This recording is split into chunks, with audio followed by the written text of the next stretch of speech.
اگر ان کے مقابلے میں دیکھا جائے تو دلائل کی بنیاد پر بھی، نتائج کی بنیاد پر بھی اس کا غلبہ، یعنی جو بالادست ہے، جو درست ہے، وہ نظر آتا ہے۔ اس کا مقابلہ باطل ادیان، باطل نظریات نہیں کر سکتے، وہ کبھی بھی اسے شکست اس اعتبار سے نہیں دے سکتے کہ اس کو ثابت کر دیں کہ وہ اس سے بہتر ہے، اس کے برابر ہونے کا تو سوال ہی نہیں ہے۔ یعنی یعنی جس کے اعتبار سے کہا جائے کہ اگر صحیح معنوں میں کہا جائے، یعنی جو دین کی صحیح تعریف ہے، نظام کی صحیح تعریف ہے، تو وہ اس پر بھی پورے نہیں اترتے۔ تو یہ تو اللہ کا دین ہی ہے، اسلام جو اللہ نے اس حیثیت سے ہمارے سامنے رکھا ہے، اور یہ غالب ہی ہونے کے لیے ہے۔ یہ الگ بات ہے کہ آزمائش ہے، اور جو اہل حق ہیں، اس دین کے نمائندے ہیں، انہیں اپنی جد و جہد کے ذریعے سے ان مراحل کو طے کرنا ہے۔ تو ایک فیصلہ اللہ اس اعتبار سے ہمارے سامنے رکھتے ہیں۔ دوسری بات اس میں ہمارے سامنے یہ آ جاتی ہے کہ یہ جو جد و جہد ہے، حق اور باطل کی کشمکش، اس میں اللہ رب العالمین اپنے آپ کو ایک فریق کی حیثیت سے ہمارے سامنے رکھتے ہیں۔ اللہ ہے، اللہ کا دین ہے۔ یہ کیا ہے؟ اللہ کا دین ہے، یہ اللہ کی کتاب ہے، یہ اللہ کا رسول ہے، نبی کرم صلی اللہ علیہ وسلم کی بات ہو رہی ہے۔ تو اس اعتبار سے ان سب کا تعلق کس سے ہے؟ اللہ کے ساتھ ہے۔ اور جو اللہ کا یعنی اللہ کے دین کا دشمن ہے، اللہ کے رسول کا دشمن ہے، وہ در حقیقت اللہ کا دشمن ہے، وہ اللہ کے مد مقابل آیا ہے، چاہے وہ اللہ کا نام لیتا رہے۔ یعنی یہود و نصارہ تو اللہ کا نام لیا کرتے تھے، لیکن اللہ رب العالمین یہ بات بتاتے ہیں کہ جو اللہ کے اس دین کا دشمن ہے، جو اللہ کے اس رسول کا دشمن ہے، در حقیقت وہ اللہ کا دشمن ہے۔ سورہ بقرہ میں اللہ رب العالمین نے اس مضمون کو بیان کیا جبرائیل علیہ السلام کے حوالے سے کہ جو جبرائیل اور میکائیل کا دشمن ہے، وہ اللہ اس کا دشمن ہے، اور سارے فرشتے اس کے دشمن ہیں۔ در حقیقت یہ حق و باطل کا معاملہ الگ الگ کر کے نہیں ہے، ہم اس کو مانتے ہیں، اس کو نہیں مانتے۔ اللہ تعالیٰ فرماتے ہیں جو کسی ایک کا بھی انکار کرتا ہے وہ سب کے انکار کرنے کے مترادف ہے۔ اور اہل ایمان کی بات کیا ہے؟ لا نفرق بین احد من رسولہ، ہم رسولوں کے درمیان کوئی تفریق نہیں کرتے، اسے مانیں گے، اسے نہیں مانیں گے۔ اگر ایسا کیا جائے تو یہ سب کے نہ ماننے کے مترادف ہو جائے گا۔ تو اللہ تعالیٰ یہ بات واضح کر دیتے ہیں کہ در حقیقت ان کا مقابلہ کس سے ہے؟ اللہ رب العالمین کے ساتھ ہے، لہذا ان کی کامیابی کا تو کوئی امکان ہی موجود نہیں ہے، یعنی ان کی کامیابی کا کوئی تصور ہی نہیں کیا جاتا۔ یہ جو وقتی طور پر صورتحال ہمارے سامنے آتی ہے وہ اس بنیاد پر ہے کہ اہل ایمان کی آزمائش ہے کہ وہ اپنی اس ذمہ داری کو کس طرح سے ادا کرتے ہیں۔ تو اگر وہ اس دین کو لے کر، اس کلمہ حق کو لے کر جس کی فطرت میں ہی غلبہ ہے، جو در حقیقت ہے ہی غالب ہونے کے لیے اور سچائی اور حقیقت کی بنیاد پر ہے، یہ طاقت انہیں پہلے مرحلے میں ہی حاصل ہو جاتی ہے۔ جب وہ اس کو لے کر کھڑے ہوتے ہیں تو اللہ کی مدد بھی ان کے شامل حال رہتی ہے، اور بالآخر کامیابی اللہ تعالیٰ انہیں عطا فرما دیتے ہیں۔ تو یہ جب کبھی موازنہ کیا جائے، یعنی جب انسان موازنہ کرتا ہے اور دیکھتا ہے کہ حق کی قوت کتنی ہے اور باطل کی قوت کتنی ہے، تو وہ صرف مادی میدان میں دیکھ رہا ہوتا ہے، مادی طور پر دیکھ رہا ہوتا ہے۔ یعنی آج بھی جو باطل قوتیں ہیں، ان قوتوں کے ساتھ میں جب کھڑے ہو کر اپنے آپ کو رکھ کے دیکھتے ہیں تو بات سوچتے ہیں ہماری حیثیت کیا ہے، ہماری ٹیکنالوجی کے میدان میں، مادی قوت کے میدان میں، مسائل کے اعتبار سے ہم کہاں کھڑے، وہ کہاں کھڑے، ان کو دیکھو، یعنی ان کو طرف دیکھنے میں ٹوپی گر جاتی ہے، یعنی کتنا دور کھڑے ہوئے نظر آتے ہیں۔ یہ کیفیت انسان محسوس کر کے مرعوب ہو جاتا، حالانکہ وہ یہ نہیں دیکھ رہا ہوتا کہ یہ موازنہ اس فرد اور اس طاقت کا نہیں ہے، بلکہ یہ موازنہ حق کی قوت، حق کی طاقت، اللہ رب العالمین، یعنی خود جب اللہ تعالیٰ کہتے ہیں اللہ کا یہ فیصلہ ہے، اور جب اللہ تعالیٰ کہتے ہیں لِيُطْفِئُوا نُورَ اللَّهِ کہ یہ اللہ کے نور کو بجھانا چاہتے ہیں، اور ان کی جو ساری کوششیں، سارے تمام وسائل سب کے ساتھ میں اللہ ان کو کس چیز سے تعبیر کر رہا ہے کہ یہ منہ کی پھونکوں سے زیادہ کوئی حیثیت نہیں رکھتے، یعنی اگر اس سے کمتر بھی کوئی بات ہے تو وہی کہی جا سکتی ہے۔ جیسے اللہ رب العالمین نے مکڑی کے جالے سے تعبیر کیا ہے ان کی ساری کوششیں، معاملات کو، تو غرض یہ کہ یہ اپنی کمزوری کے اندر اگر اس کو اللہ کے مقابلے میں رکھ کے دیکھا جائے تو پھر کوئی کمزوری کا مقام نہیں طے کر سکتے کہ اتنا کمزور ہے، کوئی موازنہ ہی نہیں کیا جا سکتا اللہ کی طاقت سے اور اللہ کی فیصلے سے ان باطل قوتوں کا۔ تو جب انسان اس کو اس صحیح تناظر میں آ کر دیکھتا ہے تو اس کے اندر اعتماد پیدا ہو جاتا ہے، پھر اس کے اندر اعتماد پیدا ہوتا ہے کہ وہ اللہ کے لشکر کا سپاہی ہے، یعنی اسے جو کام کرنا ہے اپنی ذمہ داری ادا کرتے چلے جانا، باقی فیصلے اللہ کے ہیں اور اللہ کو کوئی ہرا نہیں سکتا۔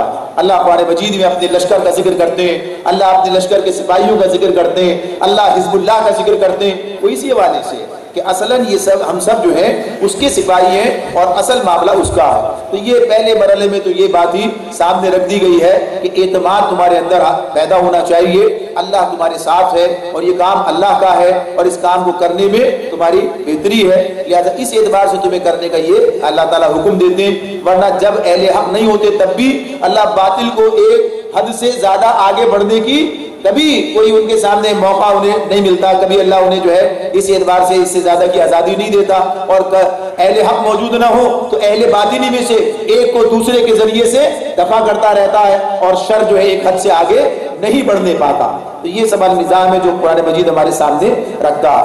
اور پھر دوسری آیت میں وہی بات سامنے آ گئی ہے کہ یہ کام یہ اللہ رب العالمین نے اس دین کے اتمام کا اور اس کے غلبے کا یہ رسول کے سپرد کیا ہے، اور رسول کے ذریعے سے یہ کام امت کے حوالے ہو گیا ہے۔ نبی کرم صلی اللہ علیہ وآلہ وسلم جب اس دنیا سے رخصت ہوئے تو اللہ کا دین پوری یعنی عرب کے اندر اپنی صحیح بنیادوں پر مکمل طور پر غالب ہو چکا تھا، اور صحابہ کرام نے اس کام کو پھر دنیا کے مختلف حصوں میں آگے بڑھایا۔ یہ نبی کرم صلی اللہ علیہ وآلہ وسلم اس کام کو انجام دے کر گئے، یہی کام ہمارے حوالے کر دیا، امت کے حوالے کیا گیا۔ پھر جو ایک طویل عرصہ ہے، اس طویل عرصے کی پوری ایک روداد ہے، اس روداد کے اندر آہستہ آہستہ نوبت یہاں تک پہنچی ہے کہ آج وہ زمانہ ہے کہ جس میں اتنی کثیر تعداد مسلمانوں کی ہونے کے باوجود اور ان کے اپنے مستقل ممالک جن کی حکومتیں ان کے اپنے قبضے میں ہیں، ان سب کے باوجود بھی آج کوئی خطہ زمین ایسا نہیں ہے کہ جہاں پر اللہ کا یہ دین غالب ہو اور نبی اکرم صلی اللہ علیہ وسلم کی شریعت جو ہے وہاں پر نافذ العمل ہو۔ تو یہ بہرحال واقعہ، یہ صورتحال ہے۔ چونکہ قرآن مجید رہتی دنیا تک کے لیے ہے، قیامت تک آنے والے تمام انسانوں کے لیے ہے، اب رہنمائی کا ذریعہ یہی ہے، لہذا اللہ تعالیٰ اس میں اس دور کے والے سے اور جو بیچ کے ادوار ہیں اور جو آپ پہلا جب یہ نازل ہو رہی تھی اس کے سب کی رہنمائی انہی آیات کے اندر اللہ نے ہمارے سامنے رکھی ہے۔ یعنی جو احکامات آتے ہیں اس میں جو آگے یہ بات بتائی گئی، یا ایھا الذین آمنوا هل ادلکم علی تجارۃ تنجیکم من عذاب علیم۔ اب یہ بات جیسے کہ اس دور میں ہو رہی تھی، لیکن ظاہر ہے کہ اس دور کی بات تو ہمارے لیے رہنمائی کا ایک ذریعہ ہے، اصل تو رہنمائی ہمارے اپنی ذات کے لیے لینی ہے۔ تو اس وقت بھی اللہ تعالیٰ یہ بات کر رہے ہیں، اس وقت بھی کوئی عنصر ایسا موجود ہو سکتا ہے کہ جو اس معاملے میں وہ کہ ایک پہلو تہی کر رہا ہو۔ منافقین کی بات کو چھوڑ دیجئے، لیکن ایمان کے منازل طے کرنے میں بھی لوگ آگے اور پیچھے رہے، یعنی یہ چیزیں اپنی جگہ موجود ہیں۔ اللہ تعالیٰ توجہ سب کو دلاتے رہے اور ان کے ذریعے سے ہماری رہنمائی کا انتظام کیا۔ یہاں پہلی بات جو ہمیں اپنے سامنے رکھنی ہے وہ یہ ہے کہ خطاب کس سے کر رہا ہے اللہ تعالیٰ؟ یا ایھا الذین آمنوا، یعنی بات کس سے ہو رہی ہے؟ یا ایھا الذین آمنوا، اے لوگوں جو ایمان لائے ہو، ان سے بات ہو رہی ہے، اہل ایمان سے بات ہو رہی ہے۔ اور اللہ تعالیٰ ان سے کیا کہتے ہیں؟ هل ادلکم علی تجارۃ، هل ادلکم علی تجارۃ تنجیکم من عذاب علیم، کیا میں تمہیں وہ تجارت بتاؤں جو تمہیں عذاب علیم سے نجات دے؟ تو پہلا سوال یہاں پر یہ سامنے آ جاتا ہے کہ اہل ایمان جو ایمان لا چکے ہیں، یعنی ایمان لانے کے بعد تو ایک آدمی کے ذہن میں، ایک مسلمان کے ذہن میں تصور موجود ہوتا ہے، ایمان لے آئے تو معاملہ ختم ہو گیا، یعنی ایمان لانے کے بعد اب کوئی اور تجارت بھی ہے۔ یعنی یہاں جو بات ہو رہی ہے یا ایھا الذین آمنوا، اے لوگوں جو ایمان لائے ہو، ان سے بات اللہ رب العالمین کر رہے ہیں۔ یعنی اہل ایمان کے ساتھ یہ معاملہ درپیش ہے کہ ایسی تجارت جو انہیں عذاب علیم سے بچا دے۔ تو اس کا مطلب یہ بات واضح طور پر سامنے آ رہی ہے کہ اگر ایمان لانے کے بعد بھی اس راستے کو اختیار نہ کیا، اس تجارت کو نہ کیا، یہ سودا اللہ سے نہ چکایا، تو عذاب علیم کا خدشہ موجود ہے۔ بات واضح ہے، یعنی کسی اور کی بات تو نہیں ہو رہی اس کے اندر، اتنے واضح الفاظ میں، دو الفاظ میں اللہ رب العالمین نے ہمارے سامنے یہ بات کی ہے کہ اس میں کسی قسم کے ابہام کا معاملہ نہیں ہے۔ یعنی بعض قرآن مجید کی آیات ایسی ہیں جو اتنی وضاحت کے ساتھ اپنا مدعا بیان کر دیتی ہیں کہ کسی غلط فہمی کا کوئی امکان باقی نہیں رہتا۔ انہی میں کی آیت یہ بھی ہے، اس میں اللہ تعالیٰ اہل ایمان کو مخاطب کر کے اور انہی سے یہ بات کہتے ہیں کہ کیا میں تمہیں وہ تجارت بتاؤں جو تمہیں عذاب علیم سے نجات دے دے؟ تو یہ بات اگر سمجھ میں آ جائے تو انسان اگلے مرحلے کی طرف پیش قدمی کرتا ہے، اگلا قدم اٹھاتا ہے۔ ورنہ آپ دیکھتے ہیں کہ امت کی اکثریت کا معاملہ کیا ہے کہ وہ ایمان لانے کے بعد مطمئن اور یکسو ہو کر بیٹھ گئی ہے کہ اب اس کے لیے کوئی مسئلہ نہیں ہے، اب تو بہرحال اسے جنت میں جانا ہی ہے، جنت میں اسے اب جانا ہی ہے، اور بہرحال اس کے لیے بہت ساری باتیں اس طرف جانے کا اس وقت موقع نہیں ہے۔ تو اللہ تعالیٰ اہل ایمان سے یہ بات کہتے ہیں۔ اور اب اس تجارت کی جو تفصیل اس مقام پر رکھی ہے اللہ تعالیٰ نے ہمارے سامنے، اس مقام پر جو تفصیل رکھی ہے اس میں اللہ تعالیٰ یہ بات کہتے ہیں تؤمنون باللہ ورسولہ،